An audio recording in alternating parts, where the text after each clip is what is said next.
Assalamualaikum warahmatullahi wabarakatuh. Bertemu lagi bersama kami Aina Bird Farm, channel yang mengupas tentang seputar burung dan penangkaran.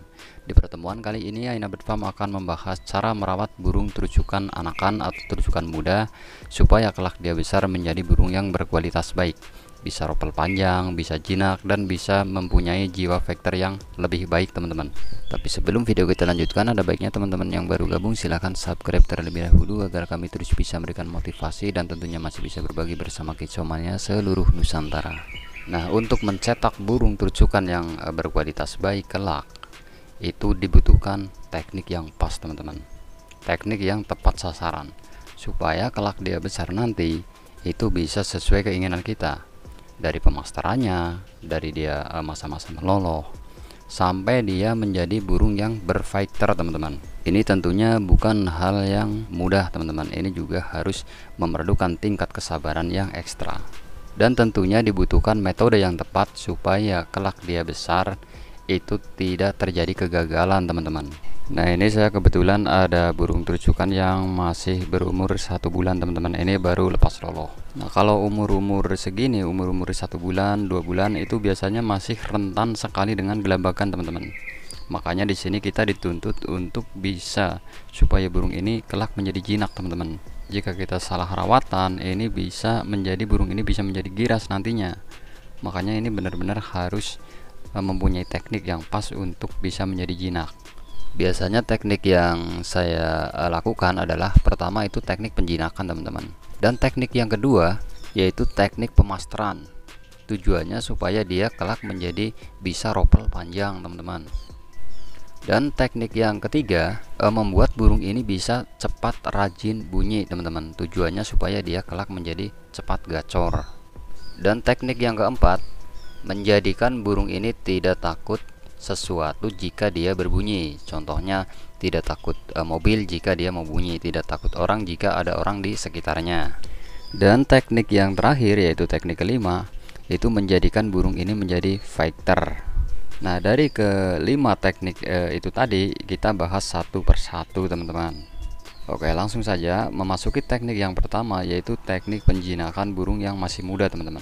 Jadi dia kalau kita rawatannya salah, dia kelak menjadi gagal jinak, menjadi giras kembali padahal dia rawatannya dari anakan. Itu kasus ini itu banyak sekali yang mengalami kasus seperti itu. Jadi langkah yang harus kita lakukan adalah memberikan jangkrik atau memberikan extra fooding itu dengan tangan, teman-teman. Kalau untuk jenis burung terucukan itu tidak berpotensi menjadi manja, tidak seperti burung lainnya seperti burung cendet. Kalau burung cendet kalau kita berikan dengan tangan itu biasanya berpotensi menjadi manja kelak. Kalau untuk burung terucukan itu berbeda. Dan langkah selanjutnya supaya dia menjadi cepat jinak lagi, kita diusahakan burung ini ditaruh di keramaian, teman-teman. Jadi dia sudah terbiasa dengan lalu lalang manusia. Jadi setelah dia besar nanti jinaknya bukan di kita saja, di orang lain pun dia ikut jinak, teman-teman. Nah, ini teknik pertama. Memasuki teknik yang kedua yaitu teknik pemasteran, teman-teman. Syukur-syukur kita ada master yang baik di rumah kita. Contohnya seperti ada burung yang ropalnya panjang, jadi kita tidak susah-susah untuk memasterkan burung ini karena sudah ada masterannya. Kalau tidak ada, kita bisa masterkan dengan MP3. Itu biasanya kalau kita memasterkan burung itu pada malam hari mulai start jam 7 sampai pagi, teman-teman. Dalam keadaan burung ini dikerodong. Jadi kita biasakan burung ini dikerodong, teman-teman, kalau malam. Supaya tujuannya dia fokus ke masterannya. Dan juga dia lebih aman dari hewan-hewan yang bersifat racun, teman-teman. Tapi kalau untuk lebih baiknya kita harus punya masteran di rumah. Yaitu kita mempunyai terucukan yang bagus ropelnya, panjang, sehingga dia pasti dia bakal meniru, teman-teman. Nah, itu teknik yang kedua. Kita memasuki teknik yang ketiga yaitu membuat burung ini menjadi lebih rajin bunyi, teman-teman.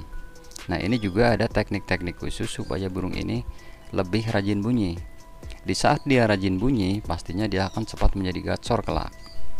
Salah satunya adalah mendongkrak extra fooding supaya dia cepat rajin bunyi.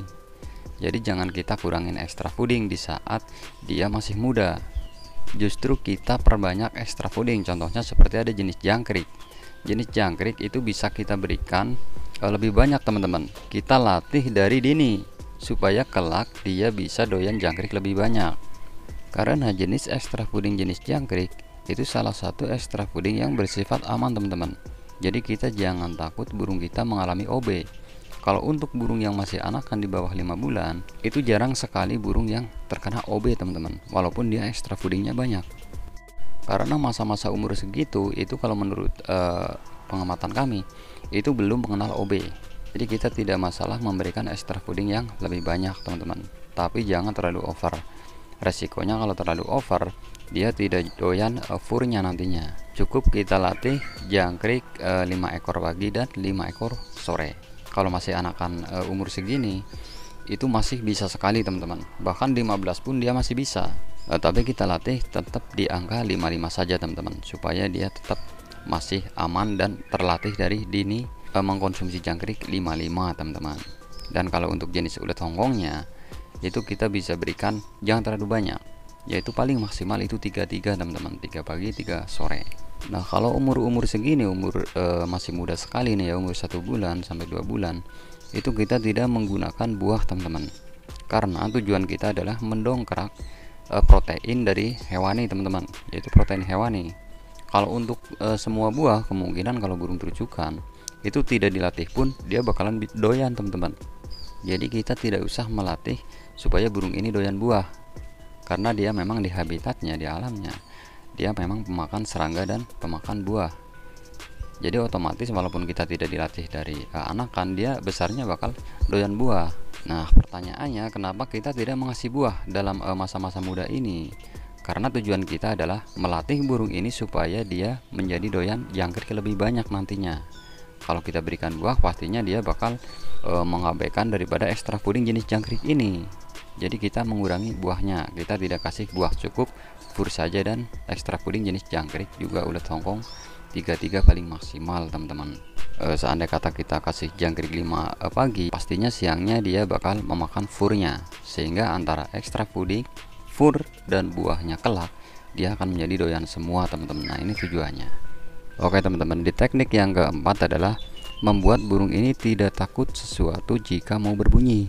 Itu kan ada kalau kita mencantet burung di depan, kadang burung ini takut bunyi, dia maunya di dalam.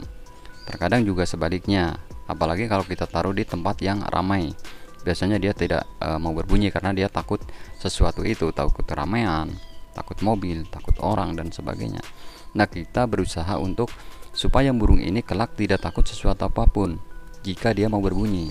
Nah langkah yang harus kita lakukan supaya burung ini tidak takut sesuatu kalau mau berbunyi, sering-seringlah burung ini ditaruh di keramaian teman-teman. Pastinya dia bakalan tidak takut sesuatu nantinya. Dan yang selanjutnya, untuk gantungan burung itu digunakan itu lebih banyak teman-teman. Ada yang di luar, ada yang di dalam, ada yang di keramaian, ada yang di depan rumah tetangga dan sebagainya. Jadi dia nanti kalaupun kita dipindah-pindah, dia tetap masih mau bunyi teman-teman. Dan tidak kalah penting, gantungan tersebut itu jangan terlalu tinggi. Tujuannya supaya burung ini merasa terbiasa nantinya dengan lalu lalang orang, dengan benda-benda di sekitar kita. Berbeda dengan kita menggantung burung yang terlalu tinggi, jadi dia terlalu nyaman di ketinggian, sehingga kalau kita pindah di bawah, dia bakalan takut sesuatu. Nah itu di teknik yang keempat. Sekarang memasuki teknik yang kelima, yaitu teknik yang terakhir teman-teman. Di teknik yang terakhir adalah menjadikan burung ini menjadi fighter teman-teman. Nah untuk menjadikan burung menjadi fighter, kita juga harus menerapkan teknik yang tepat teman-teman, yaitu kita terapkan semi kerodong. Artinya itu burung sering dikerodong juga sering dibuka alias diablak teman-teman. Jadi kalau kita ablak dia tetap bunyi, kalau kita kerodong dia tetap bunyi. Tapi di sini ada batasan teman-teman. Kalau kita kerodong itu mungkin tidak ada batasan, cuman kalau kita ablak itu harus ada batasan. Artinya walaupun dia diablak itu diusahakan jangan pernah melihat burung-burung sejenis seperti burung terucukan lain, sehingga dia faktornya nanti akan terjaga dengan baik. Nah kalau untuk burung-burung yang lain, contohnya bukan burung sejenis, itu bolehlah kita lihatkan, cuman jangan terlalu dekat teman-teman. Karena kalau terlalu dekat itu bisa berpotensi meniru. Biasanya kalau untuk meniru itu yang paling fatal itu meniru dari jenis tingkah lakunya. Seperti ada burung salto di sekitarnya, dia sering melihat, dia juga bakalan bisa meniru menjadi salto teman-teman. Ini juga resiko nantinya. Jadi pada intinya membatasi burung ini melihat burung-burung lain, itu pada intinya seperti itu. Jadi kita terapkan semi kerodong. Jika dari semua kategori di atas kita terapkan dengan baik, pastinya burung ini kelak akan menjadi burung yang fighter, burung yang roll panjang, juga tidak takut sesuatu apapun. Pastinya kita menginginkan semua itu bisa buat harian, juga bisa buat lomba teman-teman nantinya.